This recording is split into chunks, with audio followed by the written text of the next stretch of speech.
Hello, this is Scott Sackett. I'm going to videotape a little bit of myself working in Manga Studio, closing iTunes here. I'm working on a page for a story called INDAA, I-N-D-A-A. It's for Greyhaven Comics, and what I've done here is I've gone in, and I'm recording this real time, so I won't record for very long, but I'll work here for a minute. What I've done here is I've gone in and I have a blue line. Let's see. I'll show you the blue line real quick. You probably can't see it unless I darken it. I did a blue pencil version, kind of a rough. This is actually a secondary rough. I did an initial rough, and then the blue pencil is my first, what I'm calling my first pass at roughs, and then I went in and did some pencils on top, and you can see the difference. I changed a few things between the two. Darken it just a little bit. For example, here on this werewolf, right here on the werewolf, I went in and kind of refined the pose a little bit, and I thought it would be interesting to record a little bit of myself working on Manga Studio. I don't know if you'll learn anything from this, but this might give you an insight into some working methods.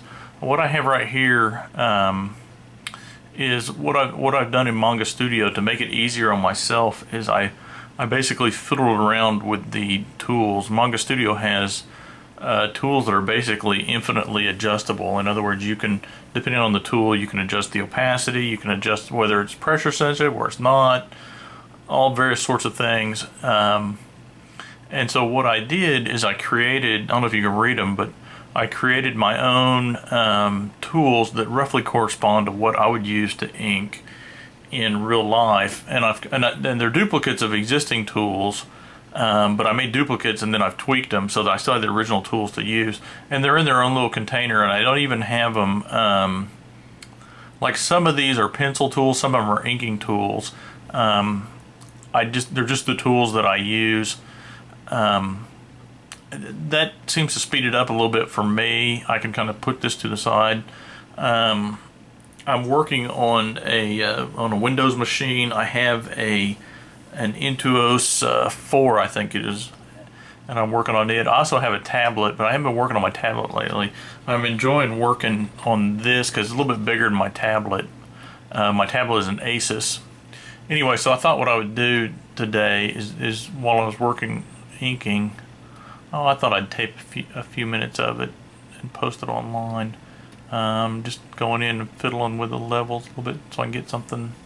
I'll ink this, and I'm still kind of learning at inking. I don't have a good feel. I know what I want the pages to look like, but I don't have a good process is what I don't have. One of the nice things about is I can adjust the brush size on the fly. The Intuos has a kind of a wheel, kind of a scroll wheel. If you're familiar with the original iPods, it's similar to that. So you can go in and adjust the size, which is kind of nice on the fly. So it gives you, a little variety. Anyway, so I'll ink a little bit. I may talk a little bit while I'm inking. I've never recorded myself drawing much, so I don't know how this will go. If you like this and you're not familiar with my art, you can check out my website, scottsackett.org. Just Google Scott Sackett, you'll find all kinds of stuff about me. In this scene, this character is turning into a werewolf, and so I've kind of got a face here that I want to be kind of wolf-like in some ways, but not totally transformed. And my interpretation of the script is he's going to be kind of looking at his hand, kind of going, what's going on here? Anyway, The nice thing, the pen I'm using now is basically what I'm calling my nib pen. It gives a nice variety of line. It roughly, if you worked with I think it's a G pen, but if a G pen is basically a Japanese nib pen, like a crow quill kind of. It's called a G pen because it's got a cutout in the shape of a G in it. I've used one. They're really nice to work with if you're inking traditionally. And in Manga Studio they had a I don't know what you call it, recreation of one or whatever, reproduction of one in the program, and I like it because it kind of gives you a little more of a life in your line. The line isn't a straight repeatograph line. That can bite you. That kind of bites me some occasionally, but it's nice for hair. And since I'm drawing a story of werewolves, you got to do a lot of hair. The funny thing about working digitally, or the thing that I like about working digitally, is in reality, I would not be inking like this. I would want a little more finished pencils.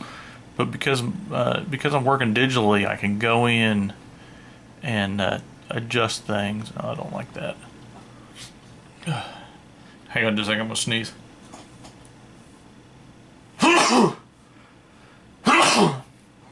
Sorry about that. I have my pen set up so one of the buttons is a Control Z, so it allows me to reverse it off a little bit. Let's see this pen, get a nice little, that's what I call like kind of a Terry Austin thing. I grew up a big fan of John Byrne, especially as he was inked by Terry Austin, and so a lot of my inks are influenced by that. Come here and get the mouth. But working digitally, to me, is a huge advantage because to me, I have one less pass. I don't, when I was drawing traditionally and just doing pencils, my final pencils were kind of like what I would do, what I would consider my inks now digitally, were kind of like my final pencils. I give him a little bit of a lip here. My impression is that this jaw is coming forward. Doesn't really look like it so much, but I want his mouth to be kind of, oh, I don't know, he's turned into a wolf. But I don't want his face to be unrecognizable, so I tried to kind of flatten out his nose a little bit. I'm gonna go in here in a second with a little bit different pen and do some of that, but then his ears are getting pointed. When I roughed this, I really didn't know how I was going to do this. I'd drawn in earlier pages. I'd drawn where he was a werewolf, and then we had a flashback to where he gained his werewolfian powers. Got a little hair in his ear. So I don't know. A little thick of the line. Seems like for me, working with the G pen, or as I'm calling it, my nib pen, it seems like it's easier if you make it where it's the absolute size you want, and then you come in and you draw. In other words, like the size you want it is the largest size, and then you let off a little bit to make it small. Which, I mean, sounds completely redundant, but it's better than, to my mind, it's better if you, it seems to work out better for me if I plan it where the ultimate size is the big size. In other words, rather than going, well, I want a 0.5 nib, so I'll make it a 10 and then push down to make it thicker, it'd be easier to me to go, how thick do you want it to be? I want it to be a 0.5, okay. Then lighten up to make it thinner. I don't know, that probably doesn't make any sense, but anyway, okay, he's turned into a werewolf, and in the script, his arm is hairy, so I'm kind of coming in here, and this is where that G pen is real good. You can see the line gets kind of a taper to the end of it there. So adjust this camera just a little bit there. Okay.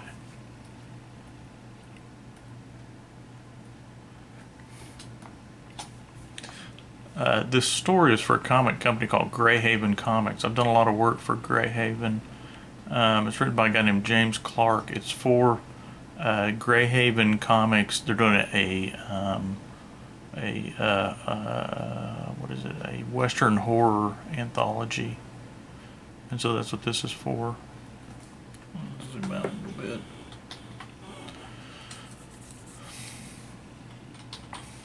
The nice thing about working on my desktop, and one of the reasons why I'm liking working on my desktop, even though I'm not actually drawing on the page, I'm drawing on the tablet. It's nice because I got a little more room to work with. You know, I'm not on my tablet. I did a lot of zooming in and out. It seemed like, and it still seemed a little cramped. Working on this, I was working on this because I was having trouble with my tablet. I switched over and I hadn't switched back yet. I was having a little bit of technical trouble with the tablet, I should say. Make this line a little bit thicker. One of the things that my editor has been on me about, which is making sure that to work the line thicknesses properly. You know, where all the thick stuff needs to be up front. Give your inking a feeling of depth. I'm working on it. I think we're okay. This particular panel's fairly flat. Let's save it. I don't know how long I've been drawing. I may stop here so the file doesn't get too big. One of the things that's really challenging for me working digitally is hands. For some reason it seems like hands don't want to, oh, there, go straight line. Much easier to erase digitally. I don't know, my hands all seem to have kind of an odd look working digitally. That's just something that I'm having to work on. This will be a little bit easier because I can do kind of gnarly. And some of that I blame on the rush to start inking. You know, there's a good,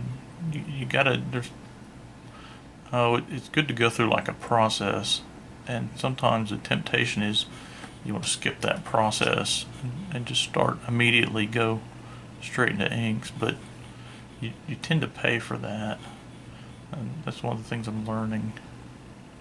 I guess it chalk it up to lack of patience. Let's see, keep going on his fingers. I want to really make sure I get that segmentation in his fingers, so it looks, I don't like that, so it looks like it's actually fingers, and you can see them, you know, kind of, I want them to look curled like that, you know, and so that's the thing I'm going for here. So I'm making sure those knuckles get lots of, well, I'm not sure what the term is. I read it, there was a drawing book that I read and it talked about, I think they used the term thrust. What thrust was the motion of like limbs in space. In other words, which direction is your arm going? A lot of times I see a lot of people's drawings, and I make drawings like this too, but you'll see people's drawings and their limbs just kind of go everywhere, or you can't really tell.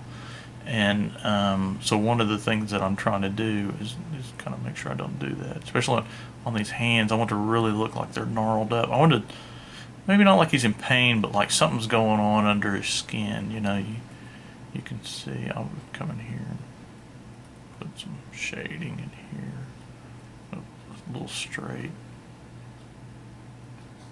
Sometimes the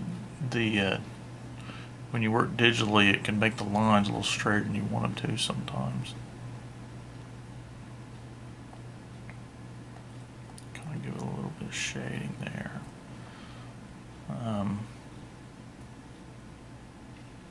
Yeah, see, just each joint has its own. Like it turns the joint.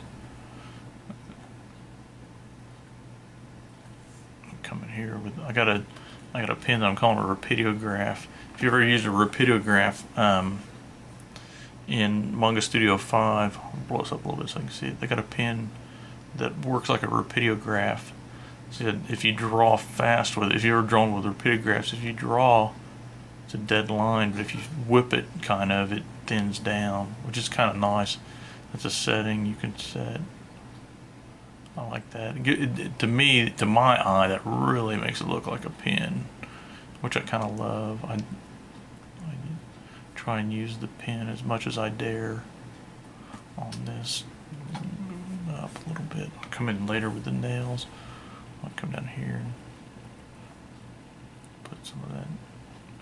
Should be a lot of action going on in his wrist. You know.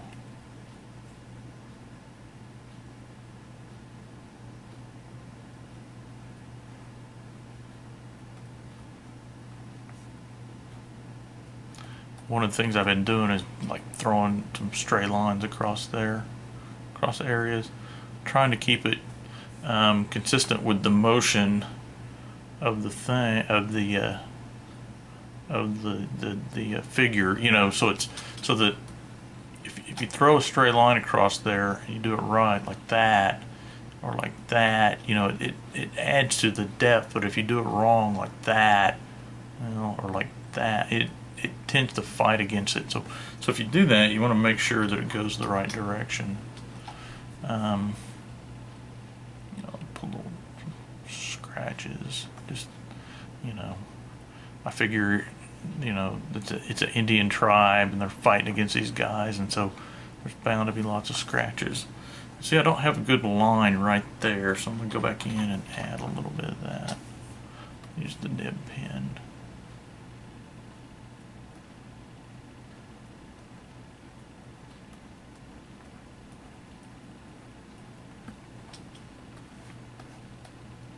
One of the things that I really want to make expressive in this panel is his eyes. So I'm going to come in here with that rapidograph pen, thin it down, you know, and make sure I get the real. If you take the eyes and you'll draw detail, more detail in the eyes, you can make it look more expressive, or more realistic, I guess is the term. See, this is a guy that's like turning into a wolf. So I'm going to give him a little bit of highlight here. The other thing is, if you put highlights, I learned this a long time ago. In my work, we were doing portraits. And one of my coworkers told me that if you put a little bit of light in the eye, it will, a little bit of highlight, it makes it, he said it gives it a little bit of life, but what it does, okay, this will work. I don't want to look all crazy. Let's zoom out and see what we got. Yeah, it looks pretty good. Yeah, that'll work. I'll duplicate that over here, or attempt to duplicate it over here.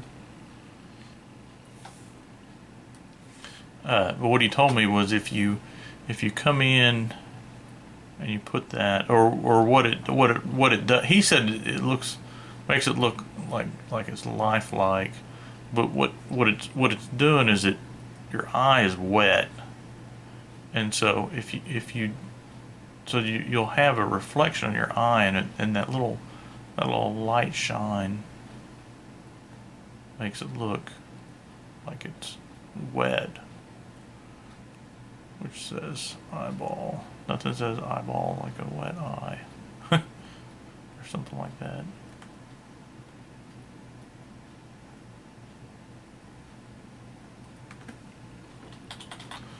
There. I'm going to do his hair now.